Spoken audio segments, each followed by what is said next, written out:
Let the grilling begin. So Betsy, as always, absolutely phenomenal job. Certainly I got some stuff out of that I'm going to start stealing. So thank you very much. So I see some folks here that are pretty astute with this stuff. That's my attack Chihuahua Chico back there telling me there's a squirrel outside. So does anybody, let's have some comments and some questions. There's some stuff that happened in the chat. Thank you, Mr. Simpkin, for joining us. Thank you. I don't speak. So you go, Mr. Simpkin. Nice to see you. All right, so let's see who's got a question. Nobody's got a question. Come on, Aubrey. I know you got to have a question.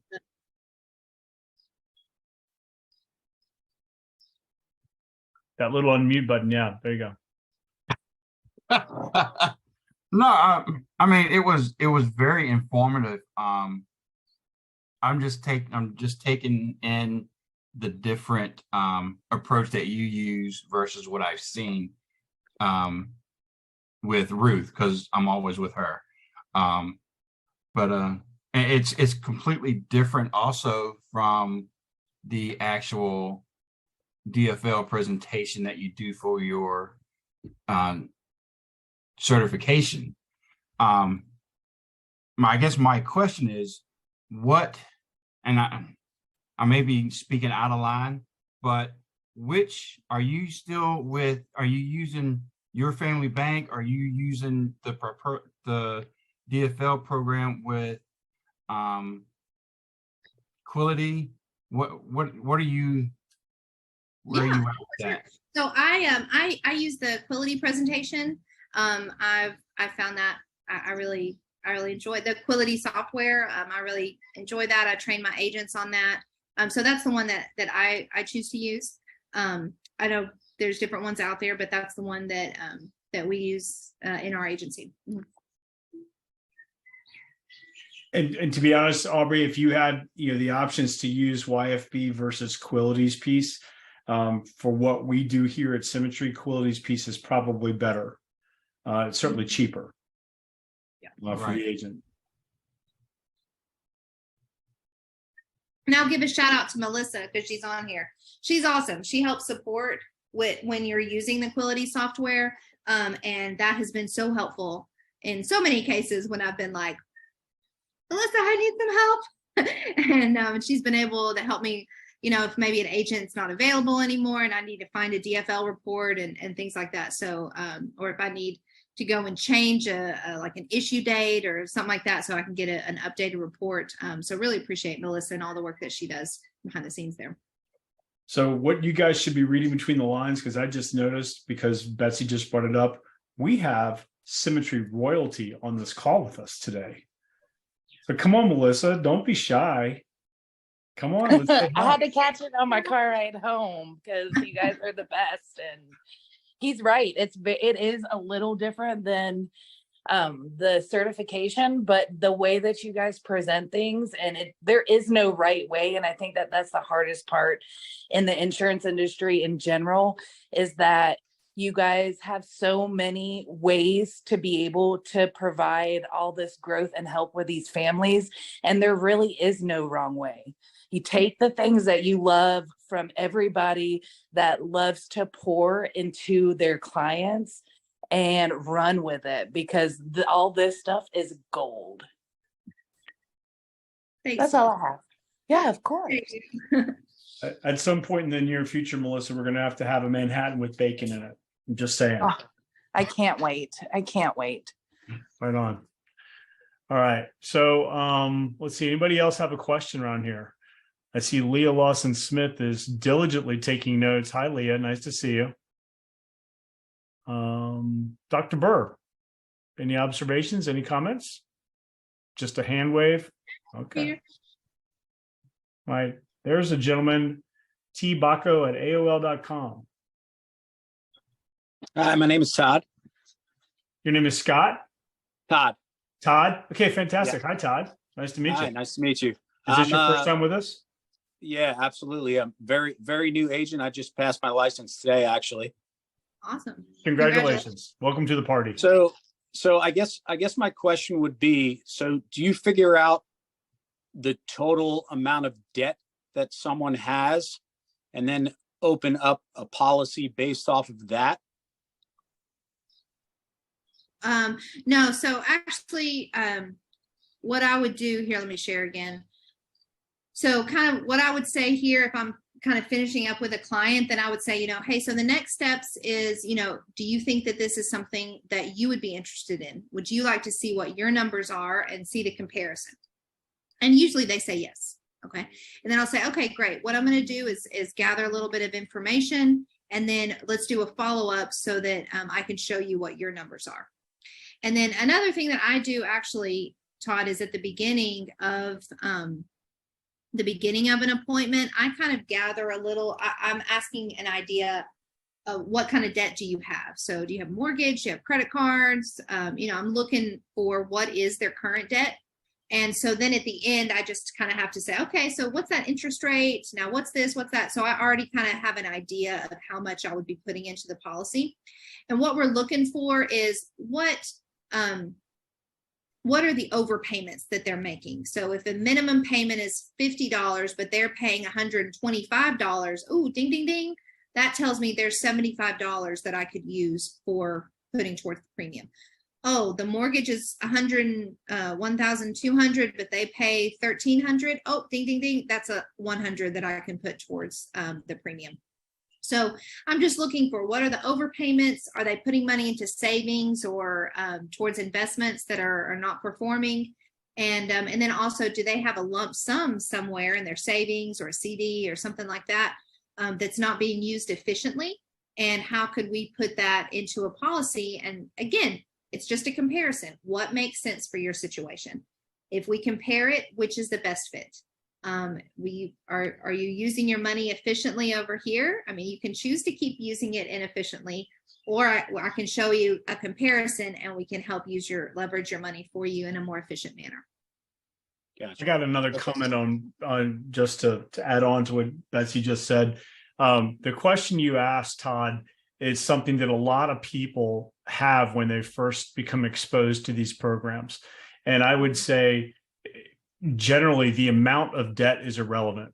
Mm-hmm. Okay, because the question is, are you able to make your current debt service? And if the answer to that question is yes, meaning that you're able to saddle your current debt load, then you're probably going to be financially eligible for this. Then the only other question is doing what Betsy just talked about, identifying those places where money's being spent inefficiently. And there's a whole series of places where you can find that money, and that certainly comes up in the debt-free life training.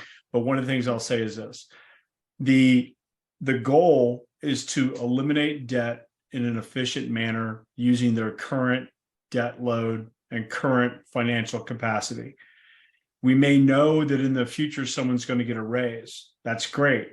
We shouldn't predicate the program based on that information, because that raise may not happen. So it should always be, this is what you're currently spending.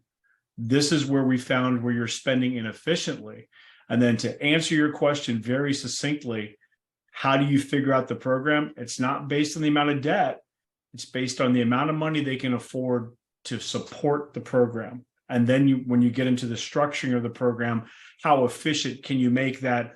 Let's say you find $500 that they're spending inefficiently. How efficient can you make that program? And in general, we're going to start with somewhere between a 60 and a 70% efficient program, meaning that 60 to 70% of the money we're spending, that we were overspending inefficiently, we're actually going to start capturing on a monthly basis as cash growth that we can then use to enable that debt snowball. Okay, so it's not how much they owe, it's how much are they spending inefficiently. And last thing, just got to say this too, the more debts people have, plural, the better the program works. If you've got two people side by side and one person owes $200,000 on a mortgage and another person owes $200,000 that's split between a mortgage, 2 cars, and 5 credit cards, they owe the same amount of money. It's still $200,000 of the debt. But when you incorporate the debt snowball with the infinite bank, this person's going to get out of debt at least twice as fast as that person is, simply because of the nature of how the debt snowball works. Definitely. Let's see. Yeah.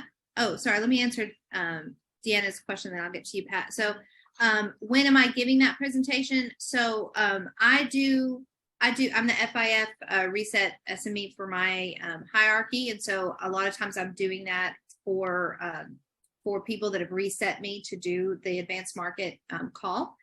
And so I just do it. That's my first presentation with people. I also generate leads to meet with people myself. And so I'm doing calls for that as well. And if you're within Symmetry, there's other lead sources that are specific to this lead as well. You can get, Symmetry's got debt-free life leads that are specific for this. You can also get, there's a company called Razor Ridge that we use. Razor Ridge has infinite banking leads that you can get. Same thing, this is an infinite bank. So whether or not you're using a debt strategy, debt elimination strategy, or just a cash growth or generational wealth creation strategy, those infinite banking leads can be used for that purpose as well. Yeah. Pat, Okay. what was the question? Yes, my question is, based upon the debt-free life and the accumulation of debt, this seems like this would integrate with the mortgage protection, that this would substitute for mortgage protection, and almost with the final expense concept. And so if I'm wrong, please, like, this is Yeah. new. So I'm very opinionated on this particular topic. This should not be a replacement of mortgage protection. Why? Okay, because typically mortgage protection programs are very specific in the length of time, and there's usually a different living benefit suite that you're going to get with mortgage protection programs. And one of the tenets of a mortgage protection program is, what happens if you don't die?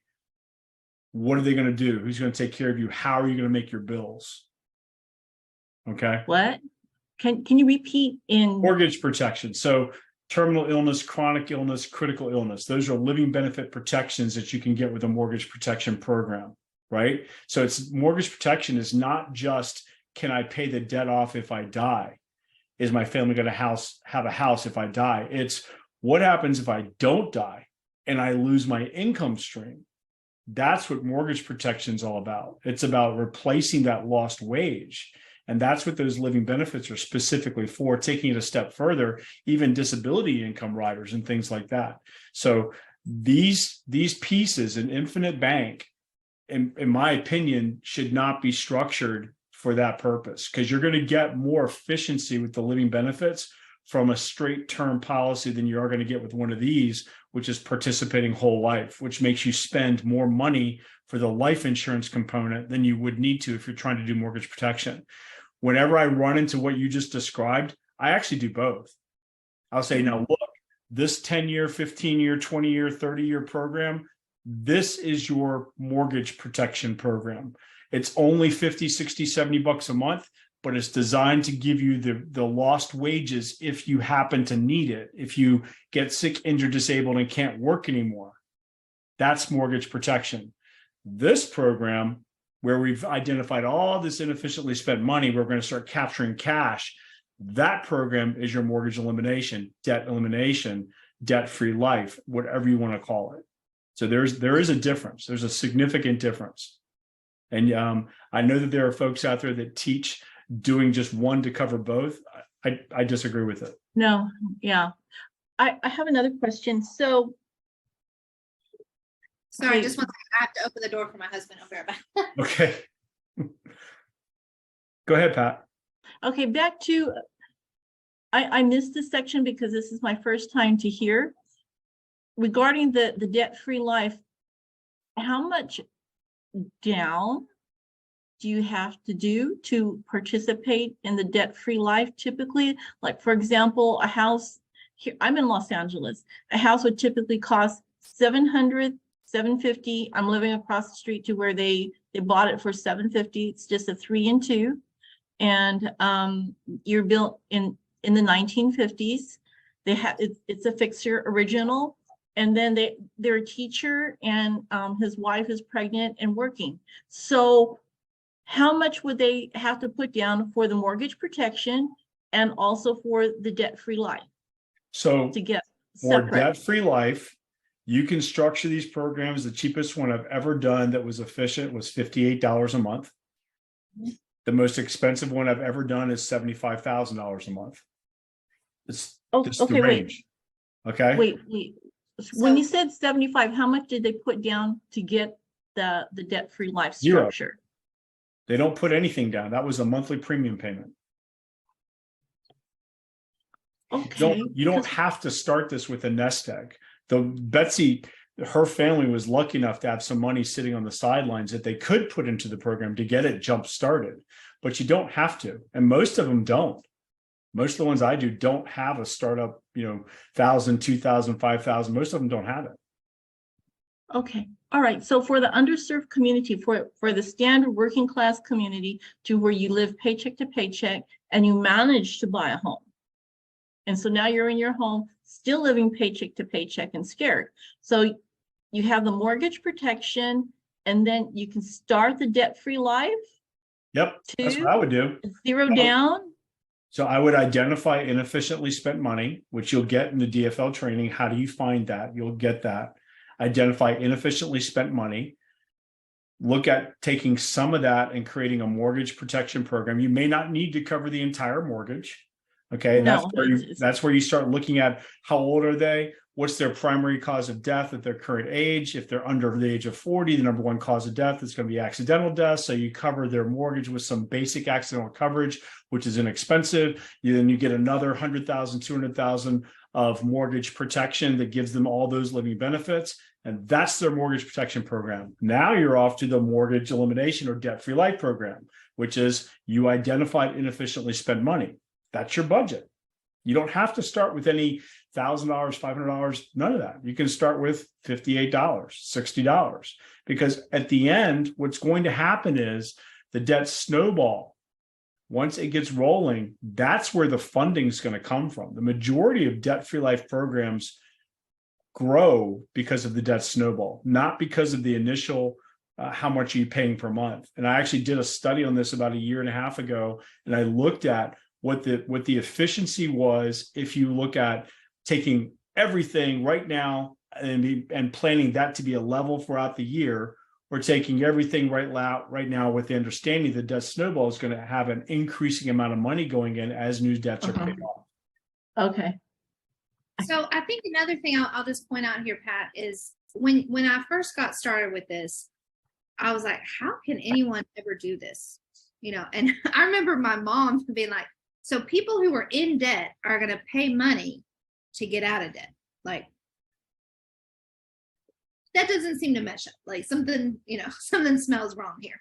And so what I found though is with every single family that I've sat with, I can count on one hand, and I've been doing this for 3 years, and I do this pretty much solely. This is my main source of income for my business. Hundreds of families, the people that I have not found money to do a premium with from inefficient funds, I think maybe 3 or 4. Like most people that we talk, like when I say most, like 99.5%, all right, they're doing something to get out of debt, but they're using that inefficiently. So whether it's, even for your blue collar average American family, like I said, the people the example was a teacher and a firefighter. They did not make a lot of money. They weren't making a lot. I've worked with families where the mom is stay at home and the dad is blue collar, and they're not making a lot. But What about loss of job? What about loss? Okay, somebody, because of our economy that we don't know what's going on, there is a job loss. What happens then to the mortgage protection and to the debt-free insurance one? So, I would just say, as an agent, that's where your responsibility as an agent comes in. So if I'm talking to a family and I'm going to base it off of, every last penny that they would have in case of an emergency, well, I'm not doing my job right. So I'm asking them, okay, now what if the refrigerator breaks next week? Can we still make this premium? What if the car breaks down 6 months from now? Is this premium going to need to be canceled? Is it going to hurt? Okay, what if 2 years from now you lose your job? Are we still going to be able to make this premium? And if I get any kind of pushback or hesitancy, I'm not doing it. I mean, it's Okay, okay. as simple as that, because it's not good for them. It's not good for me. So my job, my ethical responsibility is to find something that's the best fit for that family. So yeah. I got a Okay. comment to add to what you just said also. I work with a lot of government contractors because of where I live in Virginia. Okay. So the folks that are on government contracts, those government contracts are finite. They are not permanent. Okay. Sometimes they're 6 months, sometimes they're 9 months. We actually use these programs as unemployment insurance programs. So while they're working and making good money while their contract is in force, we're overfunding the heck out of it. Or putting an extra $1,000, $2,000 a month, whatever, so that when they're on that 3-month window, when they're in between contracts, we're able to say, okay, well, you've been doing this for a year now. You've got $24,000 in there. Go ahead, it's your money. Pull out $2,000 a month to make your mortgage payment. Pull out $2,000 a month to send your kid to the private school or whatever it is. It's their money; they can do whatever you want. But this is that process of looking and identifying the need, creating a solution that fits their need, and then making sure the funding is there for it. Asking what Betsy was talking about, asking those questions, she's absolutely right. The minute you decide that you're going to spend all of somebody's available cash, the minute there's a problem, and there will be a problem, the minute there's a problem, what's the first thing to go? You don't want to set them up for failure. Great questions, Pat. Great question. Do you have another one, Pat? I had to digest everything to make it part of me. Sure. This is honestly, guys, I feel like I'm still learning it every day. And I mean, last year, I feel like my business, I got my level increased so much because of what I'd been learning from Scott. And, well, it's the truth, Scott. And, so we always have to be learning and exploring and, digging into what the carriers are sharing and, asking questions, digging more into the software and getting on trainings and learning from each other. Like we're never going to just make it and arrive, so we're really going to benefit our clients the best when we approach it with a mindset of a learner. And so when we get cases that we need help with, I mean, that's the whole reason Equality started the FIF Reset, is so that we can be the ones, we can kind of, let's pass the ball, let's work together, pass that baton. But then what I love is I've had some people that would refer cases to me last year or even the year before, and now I'm seeing their names on the leaderboard. I love that. That's awesome. That's what we're all about at Equality. It's not about, oh, I want to keep it all for myself. It's, hey, how can I support you as you're learning? And then, man, just be your biggest cheerleader as you move forward. So take time, digest it, learn and grow, and, bring in experts when you need it, and then be ready to kind of move forward on your own when you can. So I've seen Joel on the leaderboards. Congratulations, sir. It's impressive. I've seen Leah on the leaderboards. Congratulations, lady. Impressive. And there isn't any reason why the rest of you, if you're an agent here at Symmetry, you can't do this. It's just, this is nothing more than activity and just making sure that you're talking, asking questions, jumping on the leaderboard, the boards, the Facebook group, doing all that stuff. Just immerse yourself. Right. One last caveat. It is very, very difficult if you're a Symmetry agent and if you want to make this your only source of income. And something you asked earlier, Pat, about mortgage protection. I can tell you about the first 150 of these programs that I wrote were written off of a mortgage protection lead because the client's already pre-qualified. They've already got debt. They haven't had a bankruptcy. They've got a credit score they're going to qualify for. They got life insurance potentially, maybe as a requirement for their mortgage or something along those lines, but they're almost pre-qualified for this. So how did you introduce it then? Like this. Hey, Pat, I'm very glad that we just put this protection in place for your family. I'm glad you see the importance of that. I don't know about you, but I'm sure that your spouse is going to be able to sleep easy tonight. I've got one more thing in mind for you. I got to do some research. I'm going to go do that. But if I could show you a way to get rid of your mortgage in 7 years or less and save for a tax-free retirement that you can access anytime you want. You don't have to wait until you're 62 years old. Is that something you'd want to hear about? Okay. Yeah. And then that's the end of it. And then we schedule another appointment. Let me record you. I actually, thinking about, coming from a mortgage protection, or if you're doing a reset when you're in with a client, I actually just got a text when we were sitting here from one of the agents in the Cook agency. Said, man, my client was like, this sounds too good to be true. Is this real? But anyways, he's on your calendar for tomorrow, so he's gonna see that it's true, that it's real. So you just putting yourself out there, asking those questions. You might get pushback, you might not. Some people may be like, "Oh, you're trying to throw one over me." No, that's fine. We've got plenty of people that are ready to hear this, and then when that other person realizes, "Man, I need to do something else," they know who to come to, because you were willing to put that question out there and give them the opportunity to walk into something like this. One more thing, when if you run into pushback, the reason why most people push back is because they don't understand it. They haven't heard of it. So why would I do something that sounds too good to be true? So the thing I kind of say is like this: you know what? I don't know how genetic engineering works, but I know it does. And the wealthiest people in the world have been doing this for over 100 years, and they're still wealthy. So maybe they know something I don't. And if the banks and all those companies that Betsy showed are doing this and using this as an investment, then maybe my 401k that's losing its rear end right now is probably not the place to be in. And actually, if you go a step further, Ted Benna, the guy that invented the 401k 8 months ago, went on the record saying, the 401k is not being used the way it's supposed to be used.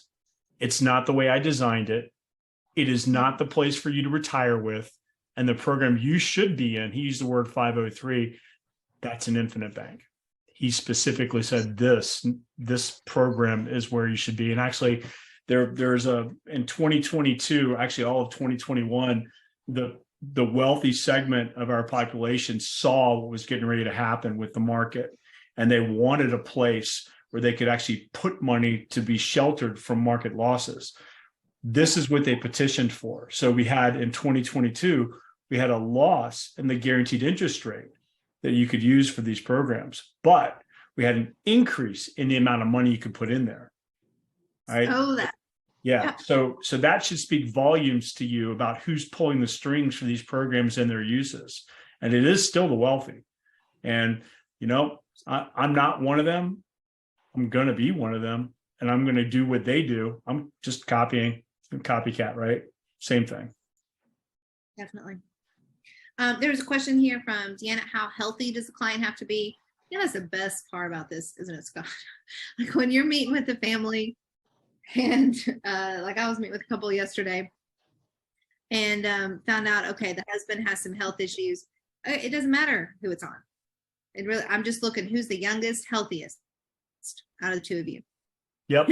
They'll point to one of them, and you just put it on that person. So if you have to get creative, you can look at adult children if you have to, but it's always best, just whichever spouse is healthiest, is youngest. We're doing this. There is a life insurance component to it. Yeah, it's there. So we want to use as little life insurance as possible, but as much cash value as possible. So if you're putting it on someone that's sick, you're going to have to pay more for life insurance. So, that's just the reality of it. But man, Scott, I don't know about you, but I've gotten people issued that had cancer 5-10 years before, and they still got issued. They were rated, but it didn't matter. The value is there. One of our carriers just adjusted their underwriting guidelines for this. You can now go up to a table 6 and still have this thing issued. Which carrier? MTL. Thank you. And one more piece about that stuff.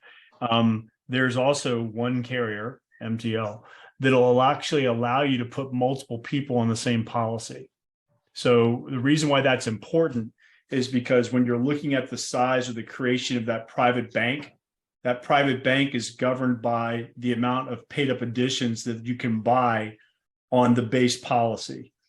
If you have a term rider, that increases the umbrella of insurance, which increases the amount of PUA. If you add a second person to the same policy as an additional rider, it adds to it again. All right. So the general rule of thumb is 11 to 1. You can have 11 times or 10 times the amount of term insurance as you have of whole life. If you've got 2 people, you just increased it to 20, which means now you've got a massive number in that PUA because it's using both term pieces to increase the amount of PUA underneath it. And to my knowledge, they're the only company on the planet that does that. MTL. Are we talking about debt-free life when you just said that? I'm really, really new, okay? Yes, we're So- talking about debt-free life. And MTL, MGL, or Mutual Trust Life is one of our carriers. offers debt-free life? Yeah, we And- have and we have they- 3 primary carriers that you can do a debt-free life program with. To my knowledge, So there's it about 20 on the market, but we have 3 of them. It becomes like a group insurance then. I may want No. to. If- No, group If- insurance, if there's you- different connotations about group insurance. Group insurance is owned by the company that issues it, by the parent company. It's not owned by the individual. So this is not group insurance. This is individual life insurance. Okay, when you have more than one person, Uh-huh. agreed one person on that debt-free life, what's to prevent people from like rating it as their private piggy bank? Who's the owner of Because- the policy? I don't know. The owner of the policy is the only person who can do that. So the owner. Pat, owner let's say with- you with and I are subsi- related. with Let's say, sub-people. for argument's sake, let's say you're married to me. Okay. Thank you. Nice to meet you, by the way. And so in this scenario, we're going to write the debt-free life program on me. So I'm going to have the whole life component written on me. We're going to write a term rider on me so that we can increase the umbrella that allows us to build that cash value underneath. And then we're also going to write a term rider on you. So now the umbrella is getting even larger. I am still the owner of the whole life policy. The term pieces are both riders. So the whole life policy determines ownership. The riders are just riders. Okay, Does that help you? it's sinking in. Okay. It's sinking in. Yeah, I mean, I had to beat myself in the head with a hammer a long time to get all this stuff. So you're not going to get it all in one night. Don't try. Okay. Great There question. was- There was one more question in the chat asking about how do I seamlessly send them over to the right person if they realize someone's a good candidate for a DFL. So Jeff Sigworth does FIF reset training. You also have FIF resets within your hierarchy.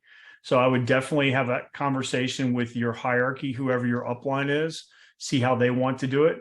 And then, you may be so lucky as to get hold of Melissa.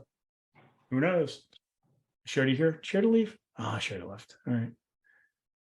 Or maybe you get Betsy. Whoo, winner. What, sir?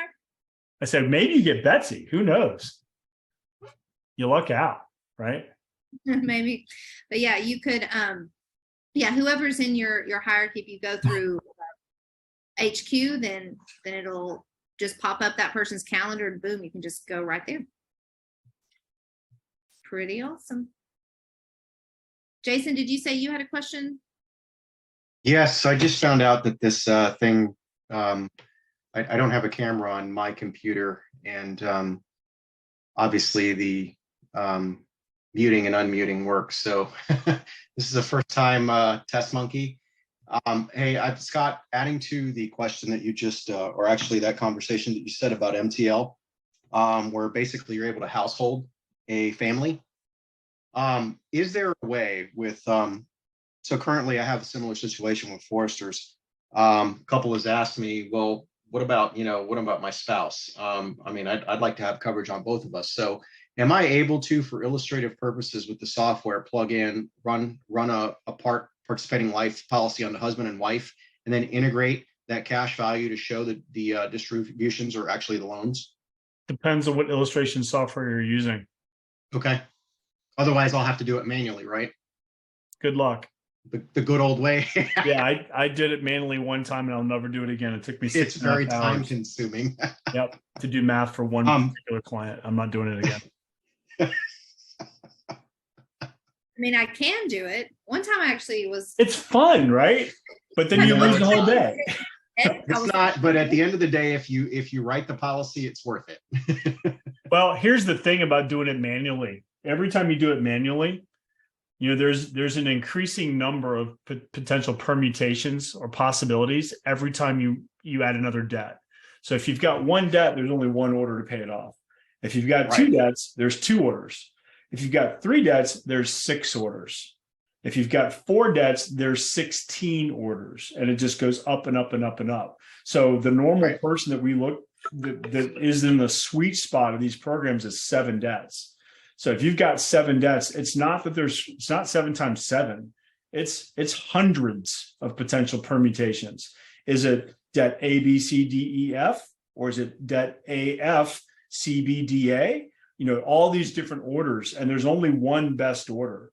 So if you can do the math manually, I would tell you that you will probably, if it's got more than just a few debts, you're probably not going to get the right order based on your math. And you're going to have to do them all to determine. That's why it's worth paying the money to get one of these software programs if you're going to do this consistently. If you're not, then punt it over to an FIF, let somebody who's paying the fee to have that software and let them run with it. And then you just get paid a commission. How much is the fee? Okay, I have a question. Okay, I have a dramatic life. I now have a peaceful life. For this Congratulations. debt-free life, for the debt-free life grew, what if they get a divorce? What if they just hate each other? So how would that be handled in a divorce and you're splitting it situation? That sounds like a crystal ball question, or maybe an attorney question. I have no idea. Okay, so right now it's just solid. You just stay together with that hasn't come. Yeah, up. I mean, you're right. Okay. Things like that happen. And then I have one of those happening right now. Okay. So luckily we did a program on the husband and the wife, and the wife was not separate. the You kept rider. it separate. Okay, so they're already separate. Then it's just a matter of changing beneficiaries, and they can negotiate, and you don't want to get involved in that discussion. Okay, you do not want to be a person giving any kind of advice for stuff like that. That's an attorney. That's 2 attorneys talking back and forth with each other. That's their purview. That's what they get paid to do. Let them do their job. Do not insert yourself. That's a huge mistake. Yes. Okay, thanks. Divorce, okay. Well, Betsy, have we beaten the horse? Think so. I think it's pretty much it. Anybody else? Going once? Going twice? Okay. Well, thank you very much for coming. We'll have another one of these. Jamie McCray and I have a radio show that happens twice a month. These programs always are the Thursday following the radio show. So our next radio show, I think, is next Thursday. So the following Thursday will be the next one of these events that's over here that we do for Symmetry. Thanks for coming. If you've got any questions, you can reach out. You got Betsy. You want to put your contact info in there in the chat so people can have an option to look at that. I just saw a question about YouTube page. If you have an interest in seeing other programs like this that have been recorded, there's about 100 hours of video just like this up on YouTube. Just Google my name, Scott Forehand, and the words debt-free life, and you'll find lots and lots of video up on YouTube about this. It was great hearing you, Betsy. It was a nice relief from Scott. I know, right? I do what I can. Thank you, Peter. I appreciate that. All right. Well, awesome. Thanks so much, Scott, for inviting me. Appreciate it. Well, thanks for coming, Betsy. Really appreciate you. Thank you, everybody.